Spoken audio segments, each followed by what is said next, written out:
My name is Alex too. Oh, Hey. lots of Alexes Lots here. of The microphone is too large for the hand that is holding it.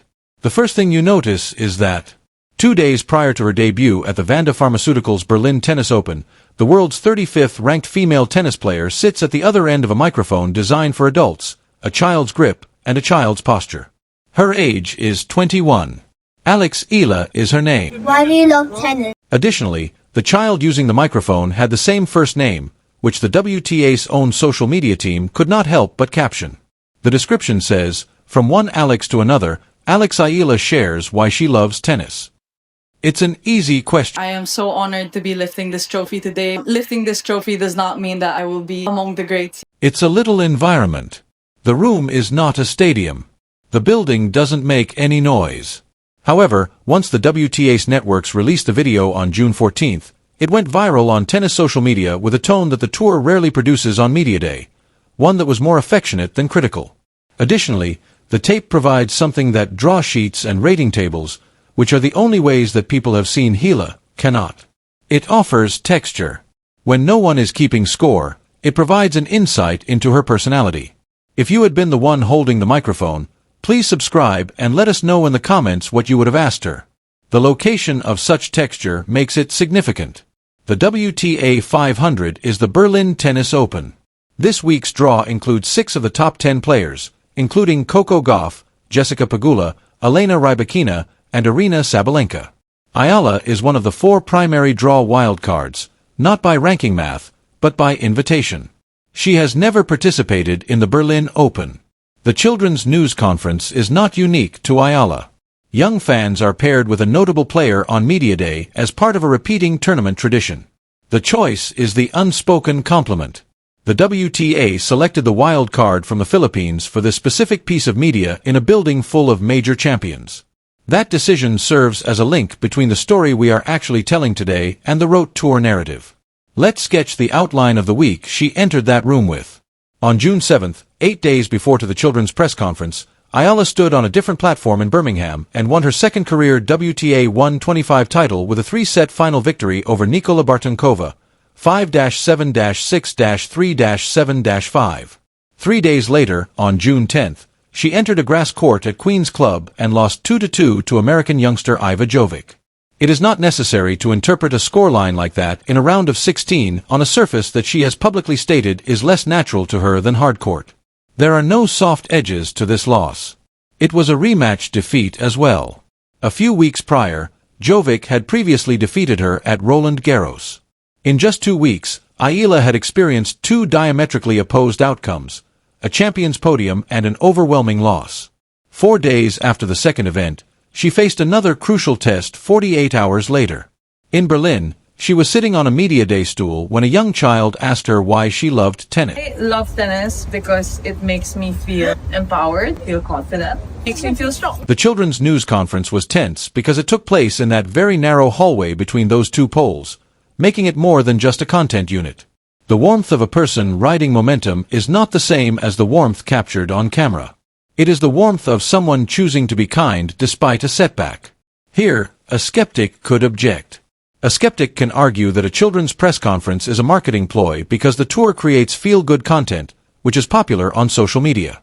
It's a fair reading. Additionally, it is lacking. Because whether or not the format is engineered is not the question. Every tour-related press conference is somewhat planned. What emerges from the engineering is the question.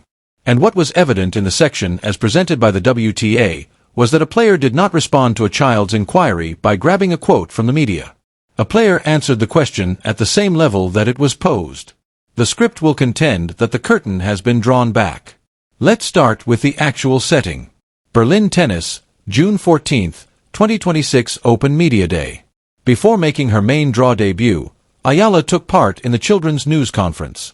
Within a day of the segment's publication on the WTA's own Facebook, Instagram, and TikTok channels, Philippine publications, including Sports Avenue, along with individual creators, reframed it for domestic audiences as a sort of vicarious access to the question that every Filipino fan would have wanted to ask. The event has been confirmed by several sources. In their own captions and remarks, those sources individually decided on the framing, the warmth, and the fondness. Let's examine why, Eala. At a WTA 500, the wild card slot is a status symbol in and of itself. Her career high of 29 was attained in March during her fourth-round run at Indian Wells, and she is currently ranked 35th in the world. To play professional tennis, she did not require the wild card. She may have been directly accepted into a lower-level tournament.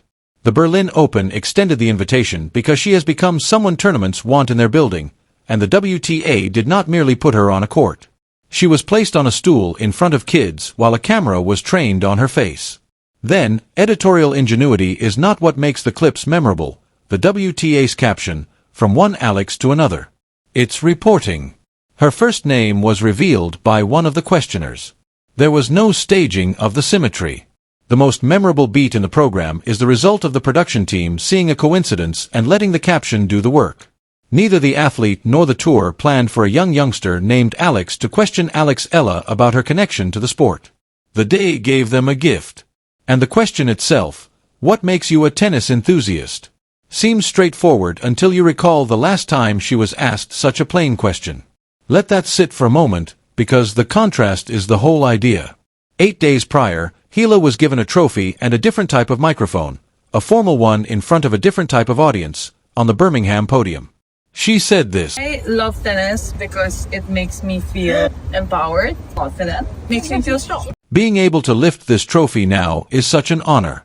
I'm inspired to keep working and appreciative of the role this trophy has played in my career because winning it does not guarantee that I will be among the greats just yet. That's the public persona she adopts in triumph. Nor coronation, nor celebration as conclusion, incentive defined as continuing. The identical humility chassis that appeared in front of a toddler in Berlin was already on display in front of an adult audience in Birmingham. A separate person was not revealed during the children's press conference. In softer light, it showed the same individual. And the same humility encountered a far colder mirror 4 days after that trophy speech. The Queen's Club loss to Eva Jovic, February 6, 26, was not a close match that she just missed. To an opponent who had now defeated her on 2 surfaces in 2 months, it was a decisive loss.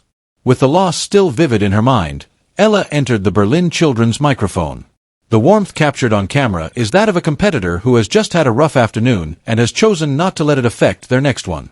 For a 21-year-old on a tour that subtly penalizes obvious emotion and encourages outward hardness, that is a big deal.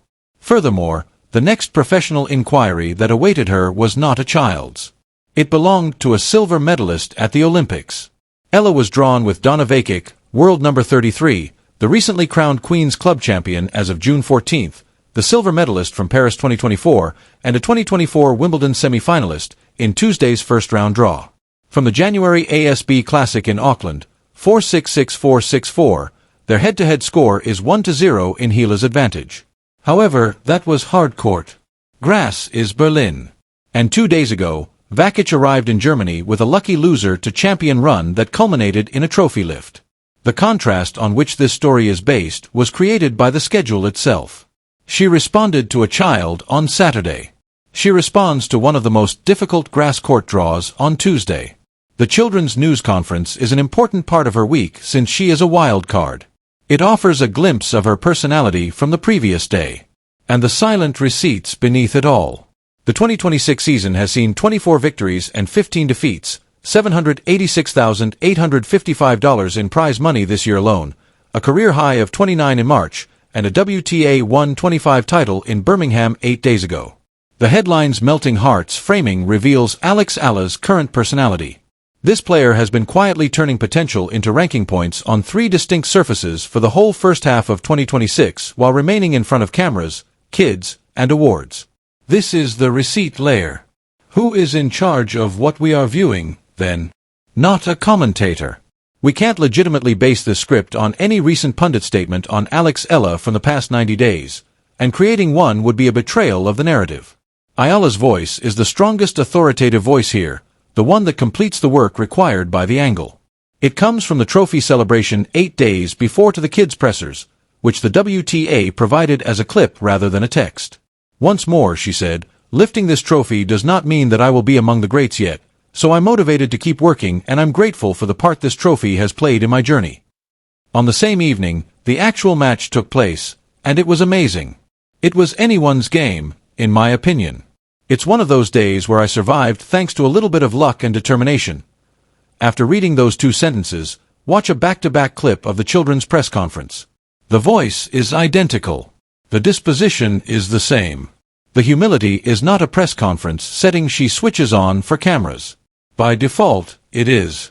The WTA's editorial decision is the second authority signal, which is lesser but nonetheless worth mentioning. The phrase, asking the important questions, and one kind emoji appeared in the tour's caption for the part. The institution's tell is that the WTA's social team produces hundreds of Media Day films a season.